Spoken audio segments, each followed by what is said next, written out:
আমার বিরুদ্ধে ওই পত্রিকার সাংবাদিককে মিথ্যা ও ভুল তথ্য দিয়ে সংবাদ প্রচার করিয়াছে। ওই প্রতিবেদনে আমার বিরুদ্ধে যেসব অভিযোগ আনা হয়েছে তা সঠিক নয়।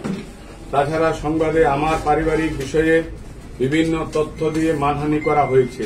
আমার জনপ্রিয়তায় ঈর্ষান্বিত হয়ে আমাকে হেয় করতে গিয়ে আমার এবং দলের ভাবমূর্তি মারাত্মকভাবে ক্ষুণ্ণ করেছে কুচক্রী মহল।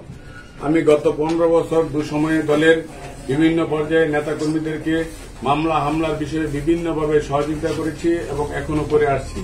দলের বিভিন্ন কর্মসূচি পালন করতে গিয়ে বিভিন্ন সময় মামলা হামলা ও কারাবরণ করেছি। দলের নাম ভাঙিয়ে এবং দলীয় পদ ব্যবহার করে কখনো কারো কাছে চাঁদা দাবি এবং মিথ্যা মামলা দিয়ে হয়রানি করার অভিযোগ সঠিক নয়। সংবাদে বিভিন্ন সময় দলের পদ ভাঙিয়ে নেওয়ার যে অভিযোগ আনা হয়েছে তা সঠিক নয়। আমি আমার রাজনৈতিক জীবনের প্রতিটি পদই দলের নেতাকর্মীদের গোপন ব্যালটের মাধ্যমে নির্বাচিত হয়ে নেতৃত্ব দিয়ে আসছি। বিগত ফ্যাসিস্ট হাসিনা সরকারের আমলে দলের কর্মসূচি পালন করতে গিয়ে 2 ডজনেরও বেশি রাজনৈতিক মামলার শিকার হয়েছি। একটি কুচক্রী মহল আমাকে রাজনৈতিকভাবে হেয় করার জন্য দীর্ঘদিন যাবৎ বিভিন্নভাবে পায়তারা করছে।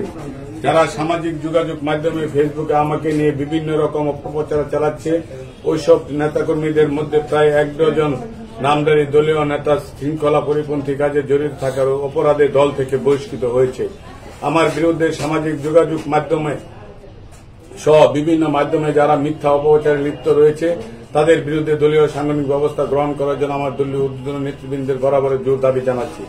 সংবাদ সম্মেলনে দলের বিভিন্ন পর্যায়ে নেতাকর্মীরা উপস্থিত ছিলেন। সকলকে ধন্যবাদ।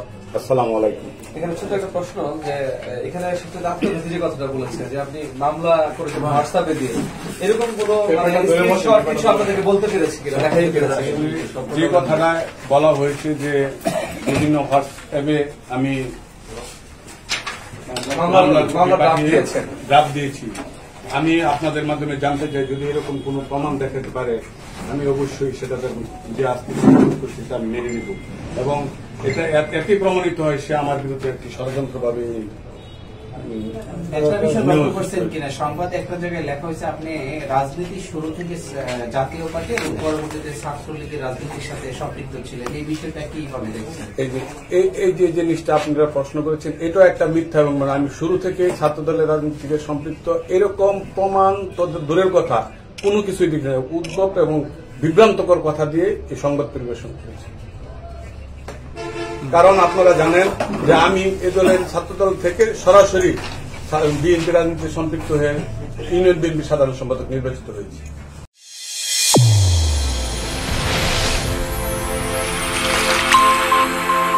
চ্যানেল A1 হৃদয়ের স্পন্দন।